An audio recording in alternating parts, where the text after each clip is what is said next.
What's up, everybody? Welcome to this week's episode. Today we've got Mike, and he dives into some really cool sales tactics. He's got a fun word that's bagels. I'm not going to tell you what it means because you got to listen in, but it's good stuff. Lots of great things as we go through here. I think if you want to be better at sales, you need to listen to this. Let's dive in and hear what he has to say.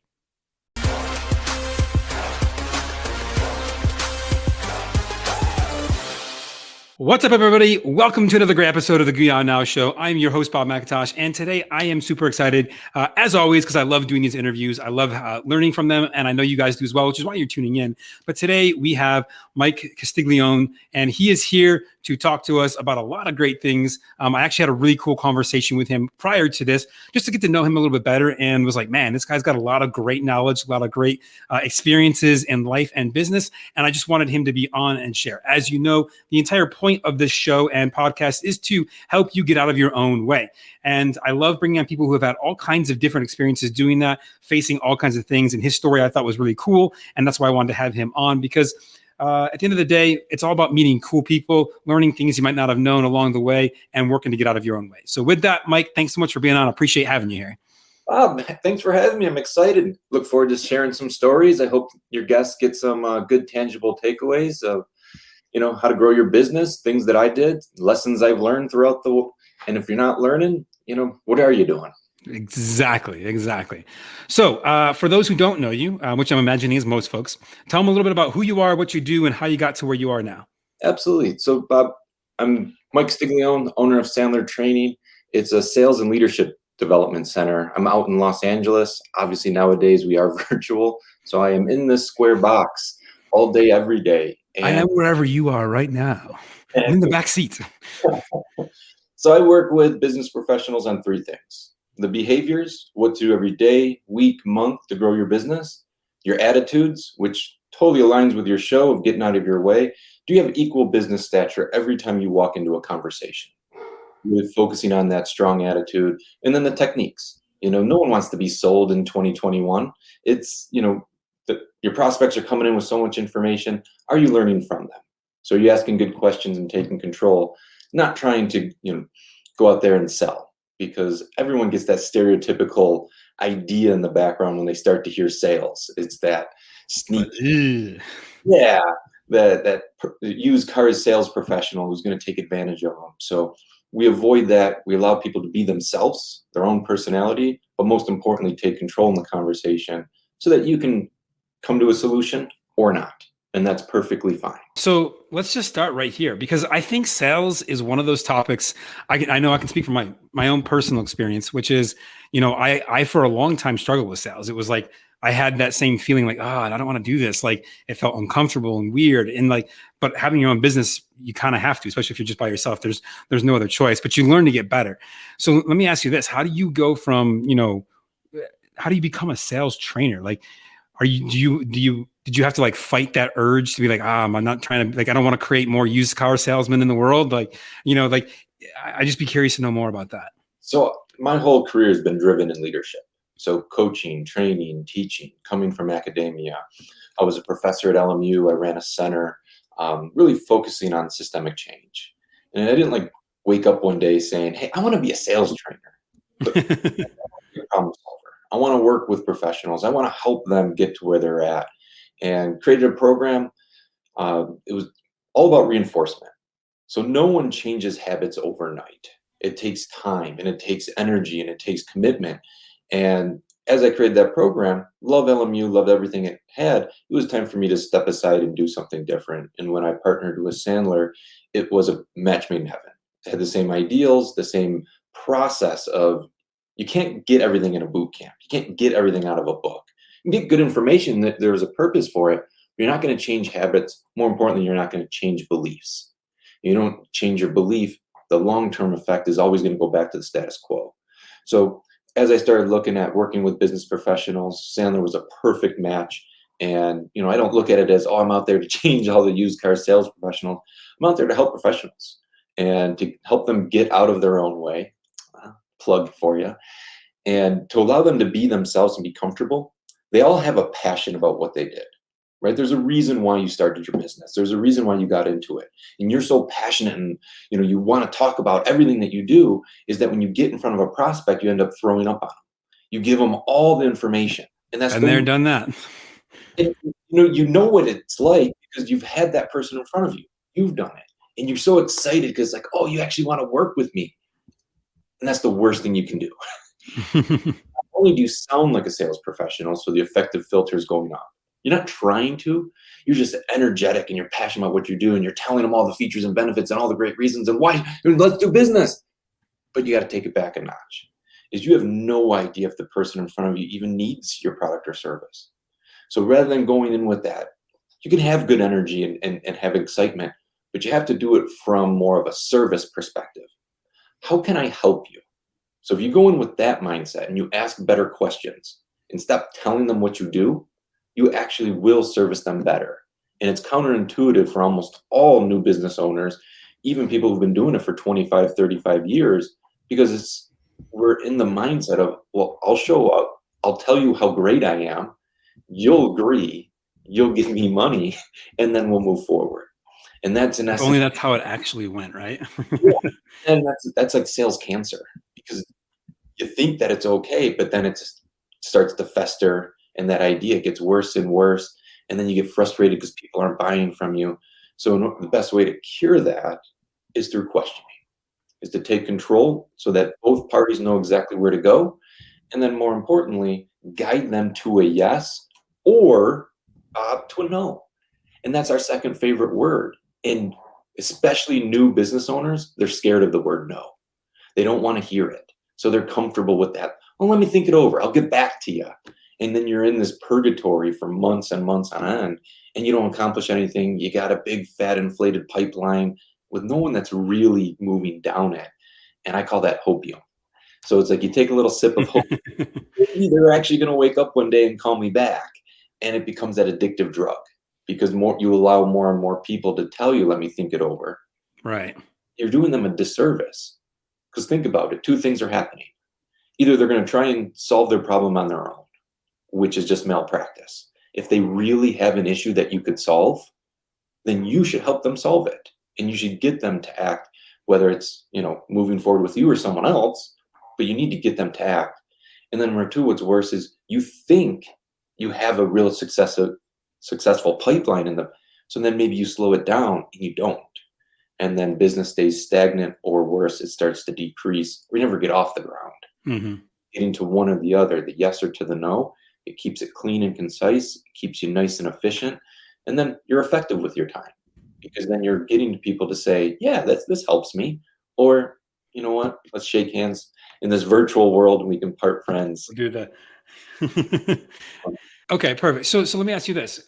Would you say that when someone's being more authentically themselves, and especially in a sales situation, they're showing up and they understand to ask better questions, are they gonna, like, I think people have this big fear that if they don't do it the way that they're doing it now, they're gonna feel like they're the slimy salesperson. But if I hear what you're saying correctly, it's actually the opposite. When you're authentically doing it the other way, it's actually completely different. It's not gonna feel like that at all. Is that the case? Well, most people come to me, Bob, and they say, Mike, I don't want to be that person. Right. Or just the idea. I don't think anybody wants to be that person. Like maybe a few, but I think that's the minority for sure. Then you also get the ideas, that's what success looks like.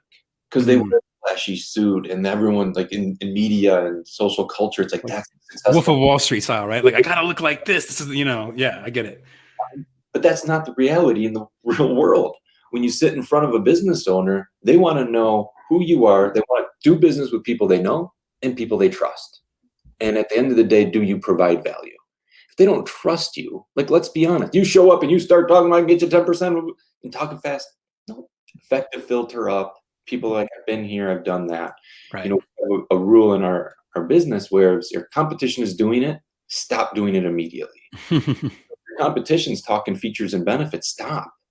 Just stop talking about what you do. Everyone walks around within arm's reach of their phone at all times.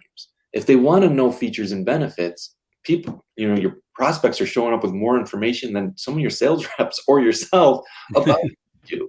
And if you tell them, well, what do you think your competition's doing? You sound just like them. So it's like, what? And then you get the infamous question, what makes you different? And now you're defending yourself more. And the more you defend and sell and tell, the less you're convincing them, the more you're sounding like everyone else, just more emphatic about it, more passionate about it. It's the reverse of, well, I don't know if I can help you yet. And now it's like, wait, what? What do you mean? You're a professional. Aren't you the guy that's supposed to be telling me I'm helping you? Aren't you supposed to be selling? What do you mean you can't help me? Now it's a little reverse psychology. Right. So now, well, now you got their attention. Well, let me ask you some questions. Tell me what you've been doing. Tell me how long you've been looking for this. Some people, they're out there just gathering information. They have an idea of where they want to go. They're just kind of price checking and, features and benefit comparing. They have no intention of moving forward. They're just doing research. I don't know if I can help you. Seems like you already got your mind made up. What do you need me for? Right. Show that reverse psychology. And what you do is you're going to get a lot more no's, which is good because you're going to get a lot less think it overs. But you're also going to get more confirmed next steps because you're going to sound different. You're going to be more who you are. And you're actually going to be listening to them, not waiting for your turn to talk. So a real business professional is listening and consulting and hearing what their prospect's saying, not just waiting for their opportunity to pitch again. So it's like, I'm really struggling with this and going, oh, well, then let me give you this. They didn't hear what they were struggling about. They heard a key word, so they went to pitch mode versus, wait. What are you struggling with? Tell me more about that. Why are you struggling with that? How long has that been a problem? How long? And then you did what about it? And you start to ask these questions and you take them into a deeper understanding. It shows you care. It shows you're authentic. It shows you're actually trying to listen. And they start to compare you more to like a doctor than to that used car sales professional. Because if you walked into a doctor's office and they said, hey, Bob, so here you're here for a shoulder injury. You know what? I've got some time this afternoon, 15% off surgery. I can get you in. What do you say? Right. It's like, whoa, hang on a second. Hold up. Yeah, I was like, what? No way. However, the doctor's going to say, your shoulders hurt. Tell me a little bit more about your diet. My diet? I said, my shoulder, doc. All right. Well, tell me more about your lower back.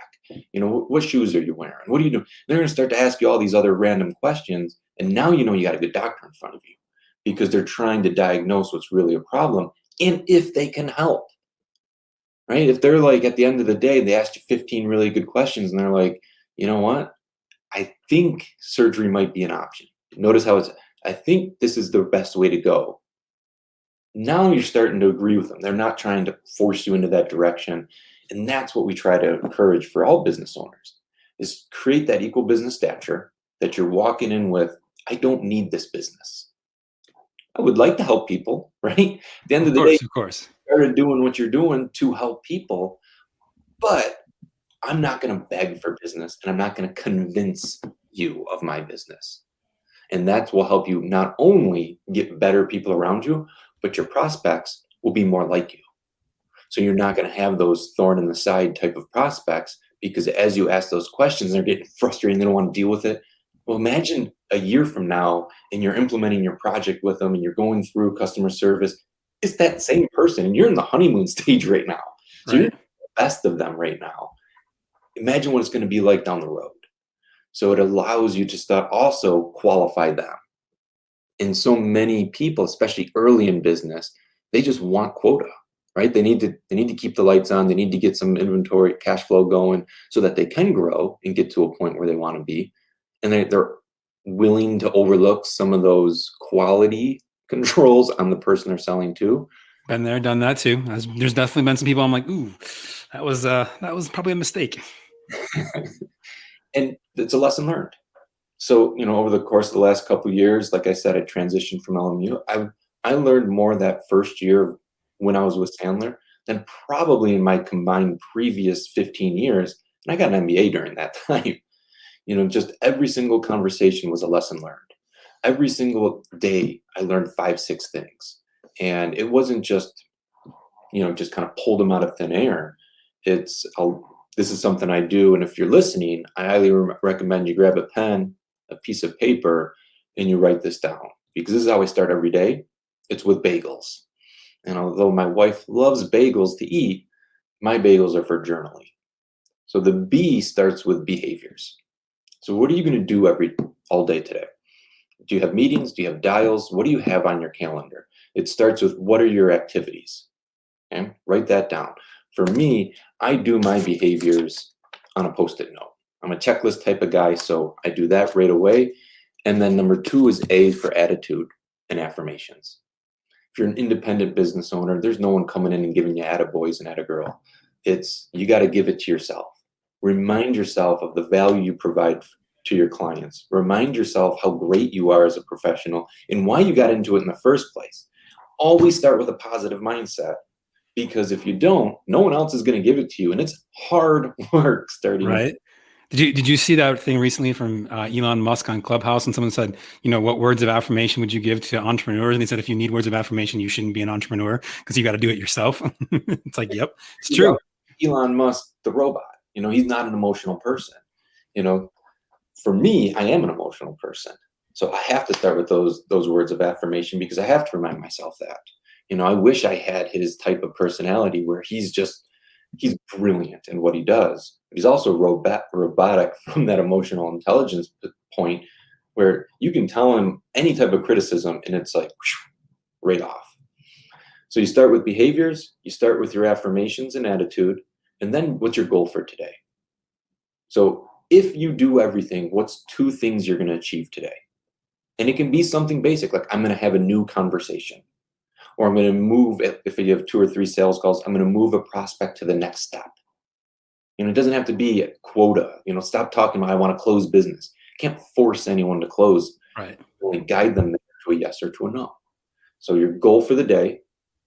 And then number 4 is, if you do this every day, it now becomes cyclical. So E is for evaluate yesterday. Did you do your behaviors you set out to do? Yes or no? You don't have to dwell on it. It's not about getting down on yourself. What got in the way? And when I first started doing this, I was productively procrastinating. So I'd have like my calls to make all day, but then I would, let's do some laundry, all the dishes. And then you end up with the cleanest house and the best yard on the block. But your behaviors get pushed off. Right. No business. Making a point is I'm not getting them done because I keep them to the afternoon and then something comes up. I get a client call or something comes in. So evaluate and analyze the good and the bad. So what's getting in the way? And then keep it proactive. What's your lesson learned? So the L is for what's one positive lesson. And I say this because I was talking about all my lessons learned, is I track them all the time. And if you don't proactively write them down and engage in them, they're kind of like water under the bridge. You forget about them. And then when you are in a dark time where you've had a couple weeks of, cold spell, now you don't have anything to go off of. And then the last thing is S for success. I don't care how bad of a day it was. So if you're someone who makes 100 dials a day and everyone hung up on you and cursed you out, you still made the dial. So that's a positive thing. Right. You got up and you got through it, and tomorrow's going to be a better day. So that's a success. So I start every morning with BAGELS. It's a quick, takes me anywhere from 3, sometimes 5 minutes if I get a little extra reflective, and write it down. I type it out. I don't do both, one or the other. And it allows me to track my thoughts.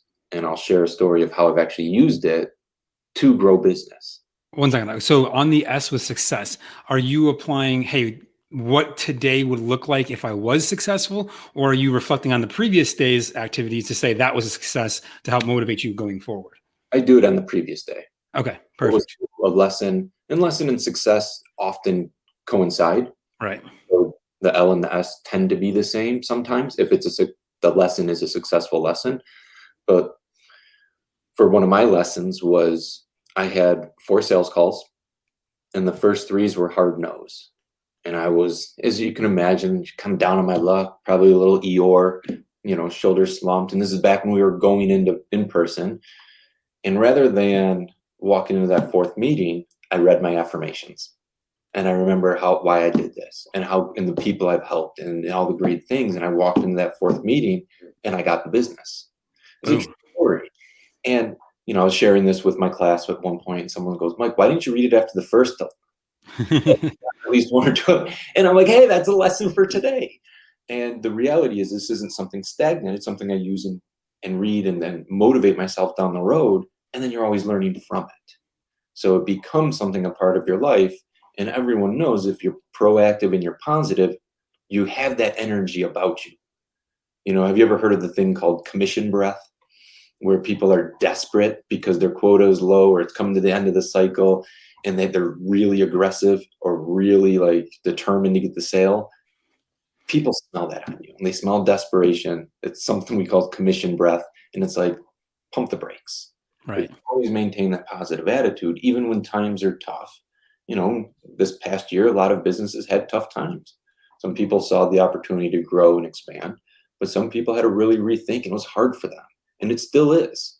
So the behaviors and that attitude and their habits are really struggling right now because they're not in a comfortable zone. And if you're pushed out of that comfort zone, it's a good thing as long as you're reflecting and moving forward. Yeah, as long as you're not going to swing back into the same reason why you're being pushed out in the first place. Exactly. So what are your affirmations, if you don't mind sharing? Sure. So I always provide a 10x return. So whenever anyone invests in me, I always provide a 10x return. I have life-altering habit changes. So for me, I'm not only, my affirmation is I'm not just professionally helping them, I'm personally helping them too. So those are my top two. And just reminding myself of those two, I have $1 million mindset, that I'm worth $1 million. And for some people, they say that, but they don't know what that means.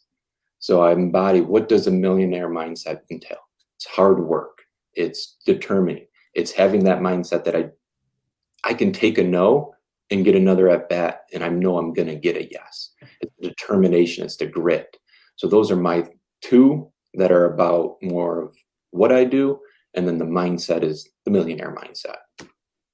That's perfect. I love that. And I think that's something, you're absolutely right. I love your statement there about people talk about, numbers. I want to be a millionaire. I want to have $1 million. I want to have $1 million, whatever, but they don't think about what does it really look like to be that person. Exactly. And one of the things that I loved from a personal development class that I took was that a lot of people say, oh, if I have this, then I can do that. So I can be the person I want to be. And they teach you, think about it differently. Be that person. When you be that person, you'll start doing the things that person does. And by doing that things, you'll have what you thought you needed in the first place. And it's like, for me anyways, that was very life-changing in the sense of like, simple change, but you don't think like, until someone points it out, like it's ridiculously simplistic, but until someone points it out, it's not obvious at all. No. I read a quote this morning or this week, and it was, wouldn't it be nice? And a lot of people look at successful people and it's like, well, wouldn't it be nice to be Elon, go back to Elon Musk? Wouldn't it be nice to have $1 billion and all that? But however, what you don't see is back when you were partying, back when you were watching TV, that person is getting up early and grinding. That person is making risks. That person is taking risks. That person is learning from that and going. You don't see the grind. You see the millionaire. You see the nice stuff. So yeah, wouldn't it be nice if you actually knew what it took to get there? So you can sit there and complain and say, oh, only if, or wouldn't it be nice? Or you can have that mindset of what got them there. Right. Who did they have to, connect with? Who were their mentors? Like everyone has mentors, everyone learns, everyone grows. What did they do to get there? So rather than like show me your last 1,000 days and I'll show you where you're at. Exactly. And rather than being like, reach out to them, ask them, how did you get there? Like that was something I did in a transition of, I reached out to a lot of people I saw successful. I said, how did you get there? What was your thought process? How did you go about that? Talk more about that. Because I think for a lot of people, if they see someone of success, there's often this inferiority complex of, oh, I can't just go ask this person. I can't just like walk up and like ask them what's going on. But like, I know for me, I've been blown away by some of the people I've been able to connect to, even just through like Instagram DMs, like, wow, you're actually like, you're responding to me. That's crazy. Right. But so for you, what did that look like? Look, first and foremost, research what you want to get out of the conversation. So don't show up and just be unprepared. You got to do your work.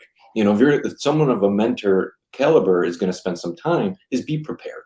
Don't expect them to show up and teach you how to be them. They have no idea why you're sitting down. So I had 10 questions. I didn't always get through my 10 questions. And then I always reached out. So I would see someone in a place of where I wanted to be. So a business owner, and I reached out to a lot of different Sandler owners. I reached out to people who were in my network, but it wasn't close. Like I knew who they were, that maybe we were connected on LinkedIn. And I just simply said, I admire where you're at. I'd love to learn how you got there. Do you have 15 to 20 minutes? And almost every person responded with, how much time do you need? Or we would sit down and have a coffee. When you're sitting down and have a coffee, that's not a 15-minute conversation. That Right. turns into an hour and change. So be conscious of their time. So be prepared, have those questions prepared, and end every single conversation with, now that you know a little bit more about what I'm doing, is there anyone you would recommend I connect with? So I like that. as a mentor, they're not going to become your personal consultant, but they know a network and they now listen to you because they took the time. Not everyone even got back to me. A lot of people just ignored me. A lot of people said, I don't have time, sorry, get back to me. When I did, they ignored me. So some people didn't get there. You got to be persistent through it and then ask, because birds of a feather flock together. So if you're reaching out to mentors and you're reaching out to people, they know others, and maybe they know someone they can connect you with who actually now has more of a commerce connection versus a mentor connection. I love it. So you had 10 questions that you always like to have, and like you said, you didn't necessarily get through all of them. Or did you find yourself, as you're creating your 10 questions for each time as you had this conversation, was there recurring questions that you seem to ask from these people a lot, or was it all unique every single time? Well, they were the same 10. So when I set out to do this, I set out to 10. And so one of them was, what got you into this role? What type of work ethic, like what were the things that you had? What were some of the skills that you needed? What were the biggest obstacles that you had to overcome? If you're looking back to someone who wants to be an entrepreneur, what advice would you give them before they've even walked into the game? So those were maybe 4 or 5 of them. Some of them were actually like metric based, like what your metrics, like quantity. If you're comfortable telling me, like from a monetary perspective, what did that growth in monetizing your product or service look like over the time? Because that was important to me. And everyone thinks you're going to all of a sudden open up your door and be a millionaire. That's not the case. You're going to open up. Never the case. We're not, very rarely anyways. I mentor people and say, you need at least 18 months runway of finance where you're not going to be earning anything. And that's like mind blowing for some people. Because like, oh, I'll just start selling and I'll live off it. And it's like, you won't. I'd love for that to happen. I really do. But for you to establish your cornerstone, it takes time. Right. And it can be anywhere from 6 months to 2 years. So I was just curious about the different, and I was looking at more consulting, individual coaches, things of that nature. What their first year look like from a monetary perspective, second, third. And the trend was very similar for those who were comfortable telling me. I was just about to say, did you get a lot of pushback on that question or not? Because I know some people are like, no, I'm not going to share my numbers with you, and because either they're embarrassed by it, or B, they don't want to scare people, or C, they're just very private folks and they're not. So I'm curious, just about to ask that. Sure. And again, I was raised in a family, Bob, where it was like, don't ask someone how much they make. I didn't know how much my father made until I was 17, filling out my FAFSA when I was going to college. That's about the same. And now we're in business, and it's like our job is to find out how much money you have available towards a product or service. Exactly. A mindset of being. So the reason I asked it was also to get me out of my comfort zone, right? For me to start asking those questions. Some people laughed it off, and it was like, I don't even remember. It was clear they didn't want to talk about it, so I didn't probe. I was like, don't tell me. People would be like, you know what? My first year, I got very lucky, or my first year, I was unfortunate. I made 50,000, or I actually lost money my first year, and et cetera, et cetera. And almost all the case was they doubled their revenue to their second year, and then they doubled their second year, their third year, and then had a gradual increase. And then depending how they expanded their teams, or some of them kind of plateaued and were comfortable there. Some people are continuously on a growth pattern as they expand. But that was kind of the trend that I found. It was very low the first year, which for me, it was comfortable being like, okay, I've got 365 days to get there. And, it took me 18 months. Did not take me 1 year. It took me 18 months to get to where I wanted to be.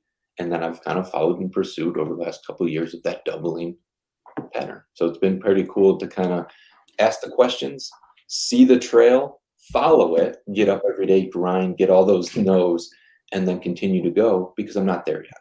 And I truly believe anyone who feels like they've arrived, then they're on their way out. Right.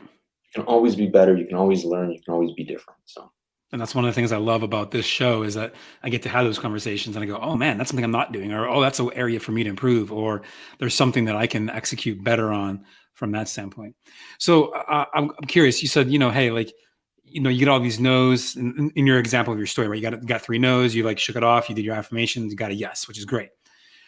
Do you, and if you do, how often do you go back and follow up with those no's, or does it depend on the kind of no? Like, I'm curious, because one of the things that I see a lot, and a lot of the folks that listen and watch this show are real estate investors. And I tell them all the time, like, follow-up is the key. Like, probably 85 or 90% of the deals I've ever bought from a real estate perspective were on the second, third, fourth time I talked to the owner or the agent. But I'm curious, outside of the real estate perspective, and because I think it would apply there too, how often do you go back and look at those no's? What does that look like for you? Like, is there a process? Is there a system? So everyone get your pen again. I'll give you a couple talk tracks. I love it. Inform amounts, Bob, you're 100% right. There's a difference between no for now and no, take me off your list. Right. Those are different types of no's. And in the beginning, you ask. It goes back to what I've been saying, is ask. So if someone says, you know what, I'm just not interested. Happy. Not, like, I'm ecstatic. You were honest with me. Great. Let me ask, how do you best want to keep in touch? Ask them that question. So now that we're not going to do business, let me take that pressure off. Right. You want to keep in touch. I've got an email once a week. Are we on LinkedIn? How do you best want to keep in touch? And they'll tell you. And it's, puts the ball in their court, which make feel way more comfortable. I like that. And here, you'll probably hear this a lot. Just get back to me in a few months. Bob, a lot of people who tell me that's just a polite way of saying, please don't reach out to me. And if I reach out to you in 6 months, what might change? So just asking that polite question and then when you do finally establish the next steps, here's a line. And this doesn't make you $50,000 over the next, say, year. I'll give you each $10. I don't know how many people, but I promise it will. We're a no for now, right? So, Bob, I appreciate it. Now that you know a little bit more about me, is there someone in your world who you recommend I do connect with? So I took it very similar to that interview question of who should I talk to in mentorship to you don't need my product or service, birds of a feather flock together. So who in your world would you recommend I connect with? And then you can educate them through a referral. So every time you get a no, you can learn a lesson and you try and get a referral. Because every single action, every single conversation you have is just an investment into the future. Don't look at it as, oh, well, put your head down. It should have compound interest. So as you continue to work, that's investment. Don't just walk out and just forget about it, crimple up your piece of paper and your notes and throw it out. Who can you connect me with?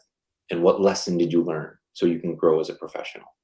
So that's what I would always recommend is define what type of no they are. If they say, no, take me off your list. You're gone. I don't want to bother you. I don't want to be that person. You're off my list. Best of luck. Shake hands, part friends, best of luck. But now I'm on to the next person. So if they're a hard no matter what, do you still ask them, is there someone that you can connect me with, or only if they're like a lighter no? Absolutely. Love it. I'll share one last story with you. Is one of my colleagues, this is not my story, is he was on a cold call and said, there was a hard no. And he goes, I don't suppose there's anyone in your world who I could connect with. And they said no. And he didn't know. He goes, I'm working with different organizations, professional services. They go, actually. So he kind of educated them a little bit more on what they were. Connected him with 2 people. One of them ended up doing over $750K of business with him over the next 5 years. And that business alone referred 2 other clients to him. So over the last 15 years, that referral accrued over $1.5 million. Nice. So even when someone says no, and then hey, is there anyone in your world, and they hang up? Fine. Who cares? That's where the mindset comes in, is not a problem. But the next one I'm going to ask, and the next one I'm going to ask, and you do it 365 days, 5 times a day, you're talking about, 1,500 conversations. How many people do you need to run a good business? A couple hundred, few, 10, 20, 2, right? S's do you need? So get your numbers up. Get your numbers up, your attitude will be better. Perfect. So what would you attribute for you in informing this, and understanding this and building this mentality of no is okay and I'm good and I'll keep going. Because for a lot of folks, especially newer entrepreneurs, that's really hard. Like they take every no very personally, especially when they start. So is there like advice or tips that you've had that you found very useful in you cultivating that mindset? And again, that's what we do. So I have a coach internal to Sandler, and we call it eating our own dog food, is it takes time. And Bob, let's be honest, it still stings when I get a no. I don't Of like course, it always will. It always will. but it's my favorite word because I'd much rather have a no than a let me think about it. Because I know what that means down the road, and that's the slow burn. I'd much rather have a quick, pull the Band-Aid off, not interested. All right. You know, would much rather have had a yes, but it takes time. So there's a couple different exercises we do, a couple different, just educating you on what the difference is between your identity, who you are, and your roles of what you do. So being able to separate them. It takes time.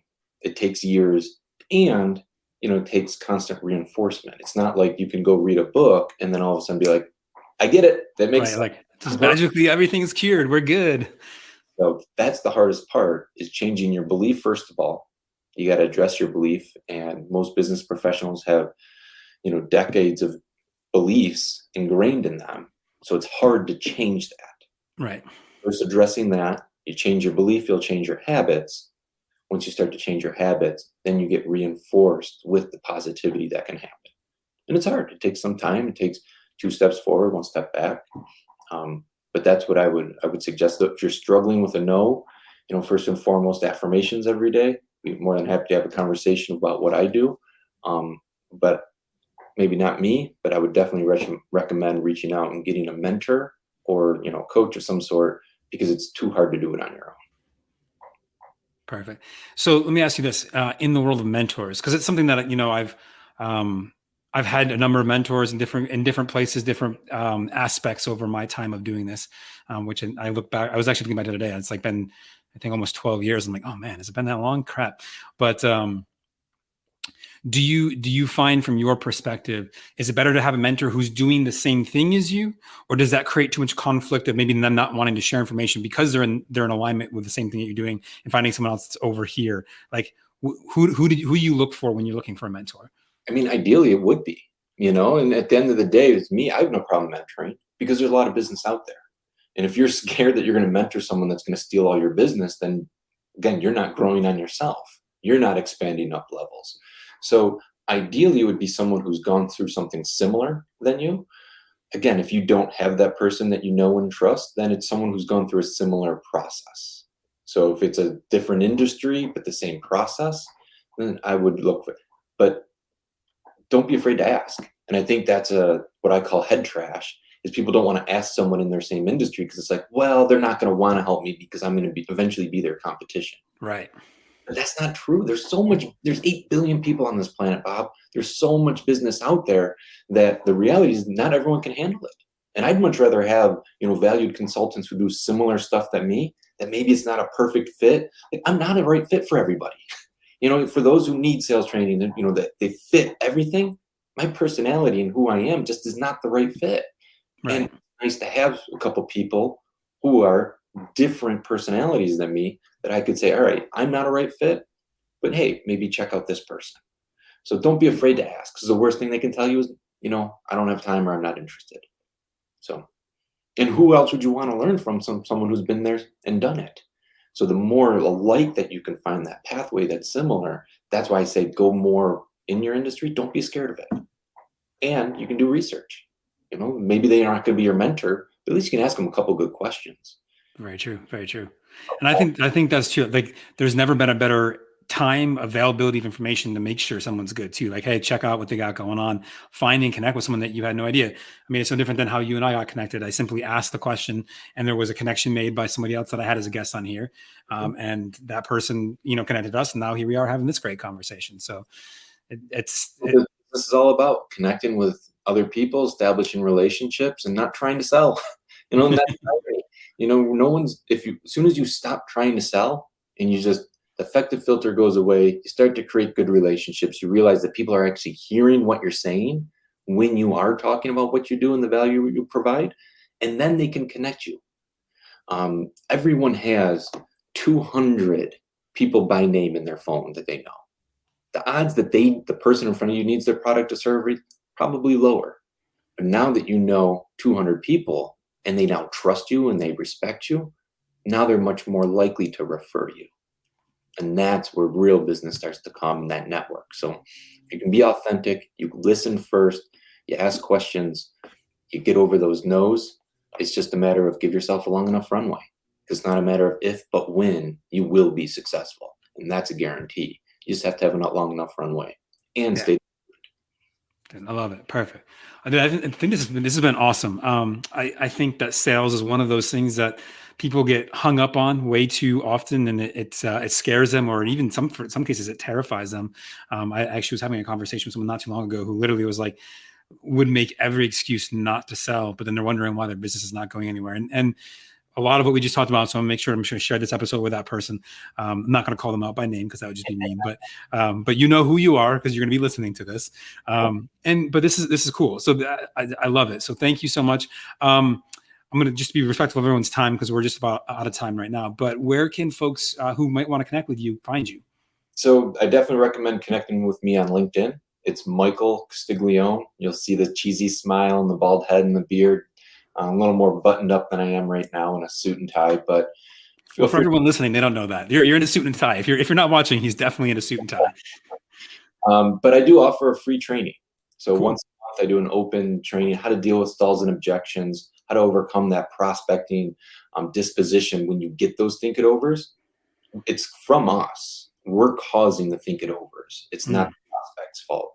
So it's an hour training. I open it to my doors are open to anyone who's interested. There's no cost. There's no commitment. The only thing I ask at the end, if you're interested in having another conversation, you just let me know, or you politely tell me no. That's all I ever ask is give me a yes or give me a no, and both are 100% acceptable.